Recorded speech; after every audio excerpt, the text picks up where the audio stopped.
This is chapter 29 of PSB 11. The title is Suited to be President. I was on to Mr. Mwila. He thought because Danny the K and I sat in detention that we'd talk to each other like grade 6 upperclassmen he told us we were. Danny's "you make me sick" faces met my too cool to care blank stares.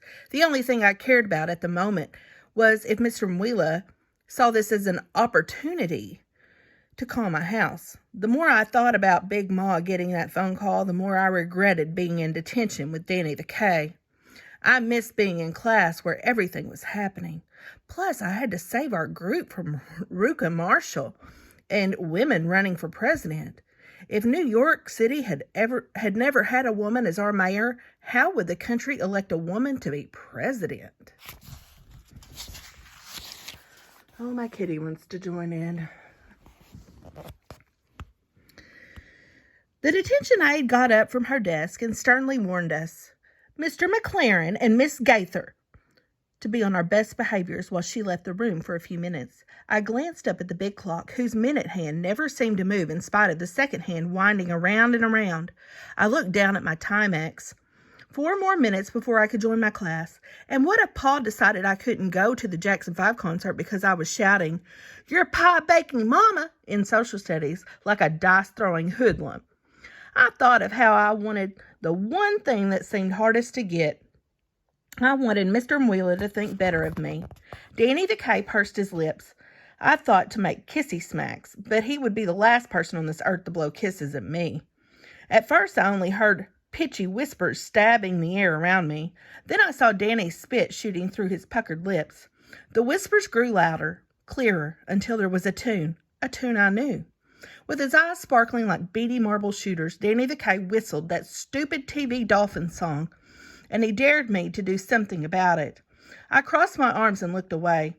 Danny whistled louder. I stared up at the big clock.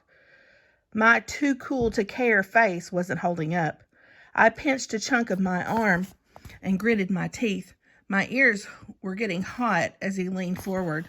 The detention aide had not yet returned. Danny the K got up from the bench and danced to the tune of the Flipper song. Danced and whistled. He came closer, probably hoping I'd push him away so he could push back. He wanted me to start it. I kept looking up at the clock, praying the minute hand would strike 1:40 and the bell would ring. I let out a sigh to pretend I didn't care. But he whistled even louder until he got me with a stupid spit right below my eye. I wiped my face and turned away when my fists were ready, so ready. Danny knew it. His whistling got louder and he leapt like a ballerina. Then Principal Myers walked in. Mr. Mwila had not called our house yet. Big Ma would have given me an earful the second I came in the living room, where she sat in her chair, re-sewing Pa's shirt buttons. I didn't want to stew over the detention note that she or Pa had to sign. I got it over with and took the mimeographed letter out of my book bag. The smell of purple ink swirled up my nose when I unfolded the bright white paper. The writing on the paper was blurry after too much recopying, but Big Ma would be able to read it.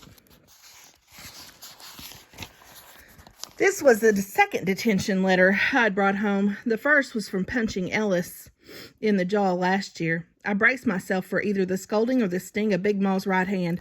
I expected to get one thing or the other, or both. What do you know? Or what did you do now, Delphine? At least this time, she asked what it was about first. My sisters and I weren't supposed to bring trouble in the front door, especially not from school. I spoke plain and clear. I got into an argument in class with Danny McLaren. You're in class to learn from the teacher, Big Ma said, not to be arguing with somebody some know-nothing boy. I heard myself while I retold the whole thing. It sounded silly. Big Ma never looked up once from her sewing. When I finished telling, she said, "Women are too busy to be running for president of the United States." What are they teaching at that school? Woman president, huh? My teacher might call. Might as well let the other shoe drop. Well, let him call. I'll straighten him out. Big Ma was funny, as in hard to figure out. She had loved President John F. Kennedy, but hadn't wanted a Catholic president. She loved keeping up with the Kennedys and the supermarket gossip papers, but also loved wagging her finger at them.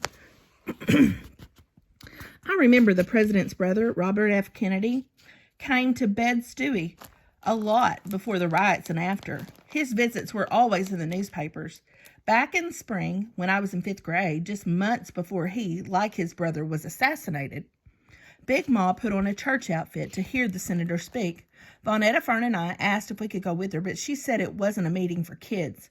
I learned later that plenty of kids had gone, and Ruka Marshall had posed for a picture with Senator Kennedy. That color photograph became her show and tell. Well, Big Ma had gone down to Friendship Baptist Church to hear Senator Kennedy tell the black people they were American citizens who deserved decent homes, decent education for their children, safe neighborhoods, and opportunities. But Big Ma talked more about taking off her glove to shake a Kennedy's hand than she talked about his speech. You'd have thought Big Ma would have been baking cookies for the Vote for Bobby office on Fulton Street, the way she talked about Senator Kennedy. But she said she wouldn't vote for him because his hair was too long, and he let people call him Bobby, not Robert. He was too young, talking about changing things in Bedford Stuyvesant and in every other ghetto. She said that while that sounded good and the people hollered and clapped for him, he was still a rich young Catholic boy whose daddy made millions selling liquor. Instead, she planned to vote Republican for Richard M. Nixon. To Big Ma was more suited to be president of the United States than a Catholic boy with hippie hair, or any Democrat for that matter. She and Pa talked back and forth about that. After the assassination, Big Ma told Pa not to waste his vote on the Democrats, instead of fixing things for the Negro race. Richard Nixon would win the war in Vietnam, clean up the country of its long-haired, drug-smoking hippies, and get those black militants and bean pie-selling Muslims in line. He would make America great. Paul would say that Richard M. Nixon wasn't good for black America. But Ma would say, life for colored folks is how it's been. If Reverend King couldn't fix it, it can't be fixed. Only Jesus can give colored folks their rightful place, although Reverend King came close. That's what made Big Ma both funny and hard to figure. When she looked at Richard M. Nixon, she saw what a president should look like. But I bet you wouldn't have caught Richard M. Nixon at Friendship Baptist Church on Herkimer Street. Big Ma put down her sewing needle and signed the note. Don't get caught up in foolishness, Delphine. You just study your lesson. Graduate, she said with an R, and maybe you can go to college, be a school teacher, something nice like that. And then I said the thing I'd never have said to my revolutionary poet mother. Still, I knew it was the right thing to say to Big Ma. I took the signed detention slip and said, "Yes, ma'am."